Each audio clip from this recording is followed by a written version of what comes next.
Hello friends, কোনো একটি মোবাইলে যদি এইরকমভাবে ডিসপ্লে নষ্ট হয়ে যায় তাহলে ডিসপ্লেটা কীভাবে চেঞ্জ করব, রিপ্লেস করব এবং সম্পূর্ণভাবে কীভাবে অরিজিনালের মতন জিনিসটা কাজ করব এইটাই দেখানো হবে। দেখুন আমার হাতে যে মোবাইলটা আছে এটা ডিসপ্লে চেঞ্জ করতে হবে। আমরা নতুনরা যারা আছি ডিসপ্লে চেঞ্জ করতে অনেক কাঠগড় পোহাতে হয়, চিন্তা করতে হয়। কোনো চিন্তা করবেন না, এইভাবে সুন্দর করে ওয়াশ করে নেবেন। ওয়াশ করার পর সুন্দর করে এটাকে এইগুলোর কোনো দাঁড় দূর আছে কিনা, কোনো কিছু লেগে আছে কিনা একটু পরিষ্কারভাবে দেখবেন। দেখার পর সুন্দরভাবে ক্লিয়ার করার পর এটাকে আপনার যে এলসিডিটা লাগাবেন, নতুন এলসিডিটা এরকম অরিজিনাল এলসিডি নেবেন, এরকম কিউআর কোড সিস্টেম হলো এলসিডি নেবেন।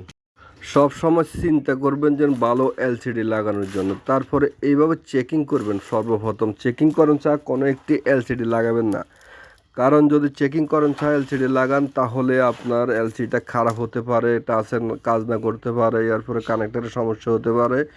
আগামী 2-3 বার চেক করে নেবেন। টাচ এলসিডি চেক করবেন কিভাবে এটা আমি দেখাচ্ছি। আপনারা আগে দেখুন। কানেক্টারটা লাগাইলাম, লাগানোর পরে ব্যাটারি কানেক্ট করার পরে এটা মোবাইলটাকে অন করব।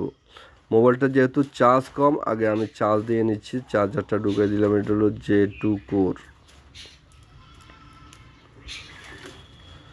এখন দেখুন চার্জারের আইকনটা আসলে বুঝবেন যে আপনার মোবাইলে কানেক্ট হয়েছে, এলসিডি অ্যাকুরেট হয়েছে। এটি দেখুন এখানে স্যামসাং লেখা এসেছে, মানে কি আপনার অ্যাকুরেট হয়েছে, এখানে চার্জও হচ্ছে। এখন মোবাইলটা ওপেন করব। দেখুন একটা লোকের পিকচার দেখাচ্ছে। আমি সর্বপ্রথম আপনি কি চেক করবেন, সর্বপ্রথম চেক করবেন আপনি ডায়াল অপশনে চলে যাবেন। ডায়াল অপশনে চলে যায় এখানে কিপ্যাড অপশনে চলে যাবেন। 1 2 3 4 5 6 7 8 9 *0# এগুলা সব উঠে কিনা প্রতিটা টোকায়, তাহলে এটা চেক করুন। তারপর চেক করবেন *0* এটা দিয়ে চেক করার পর এখানে একটা অপশন চালু হবে। আপনি এখানে অনেকগুলো অপশন দেয়, আপনি এখানে টাচ লেখা যে অপশনটা আছে এইখানে টাচ লেখা অপশনে চলে যাবেন। তারপরে এইভাবে চারদিক দিয়ে এইভাবে ঘুরিয়ে পুরাটা টাচ অ্যাকুরেট কাজ করে কিনা এটা চেক করবেন। না হলে আপনি যদি এলসিডির টাচটা লাগিয়ে ফেলেন তারপরে যদি কাজ না করে আপনি আর ফেরত দিতে পারবেন না। এইভাবে সুন্দর করে চেক করবেন। চেক করার পর কেটে দিবেন।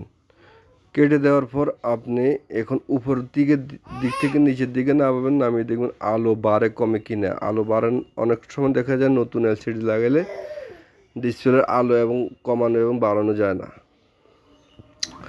তারপর সর্বপ্রথম ব্যাটারিটা খুলবেন। ব্যাটারিটা খুলে এলসিডি কানেক্টর খুলবেন।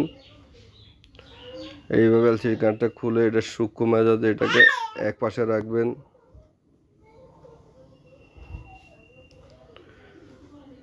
এক পাশে রাখার পর এই ধরনের একটা গাম নেবেন 7000, সাদা গাম নেবেন, সাদা বা কালো যেটা আপনার কাছে ভালো লাগে ওই ধরনের গাম নেবেন। গামটা লাগানোর নিয়মটা দেখাই দিচ্ছি।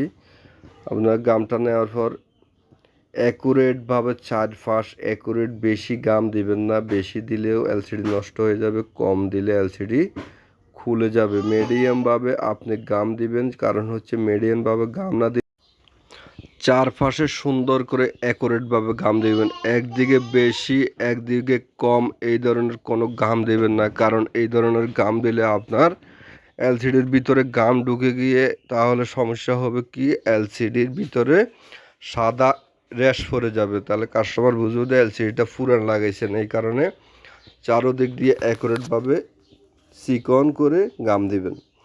গাম দেওয়ার পর গামটা আগা দিয়ে এইভাবে মেরে গামটা আপনি আগের জায়গায় রেখে দিবেন বা গামের মুখটা লাগিয়ে দিবেন। সো ফ্রেন্ড ভিডিওটা সম্পূর্ণ দেখুন। এখন দেখুন আমার গামগুলা কিন্তু 2-3 সেকেন্ড, 5 সেকেন্ড, 10 সেকেন্ড এভাবে রাখার পর এলসিডিটা এক পাশ থেকে বসাবেন। এভাবে এক পাশ থেকে এইভাবে বসিয়ে দিবেন এলসিডিটা ডাইরেক্ট গামের উপরে। এখন চারো সাইডে হালকাভাবে চাপ দিবেন। হালকাভাবে চাপ দেওয়ার পর এখানে যে কানেক্টারটা আছে এটা লাগানোর সাথে সাবধান থাকবেন। এক পাশ থেকে লাগিয়ে দিবেন। উপরে যে সেফটি কভারটা আছে কভারটাও এইভাবে লাগিয়ে দিবেন। এইভাবে লাগানোর পর আগে আপনি কী করবেন, ব্যাটারিটা লাগিয়ে আরেকবার চেক করবেন কি ঠিক আছে কি না, কারণ হচ্ছে গাম লাগানোর পর অনেক সময় এলসিডি আসে না। এখন আগে চার্জে লাগিয়ে দেখব চার্জার আইকন দেখাচ্ছে কিনা, তারপরে দেখব যে এলসিডি আসে কিনা। দেখুন চার্জার আইকন কিন্তু দেখাচ্ছে। এখন দেখুন চার্জারের যে পয়েন্ট আছে পয়েন্ট দেখাচ্ছে, মানে এলসিডি আপনার লাগানো ওকে।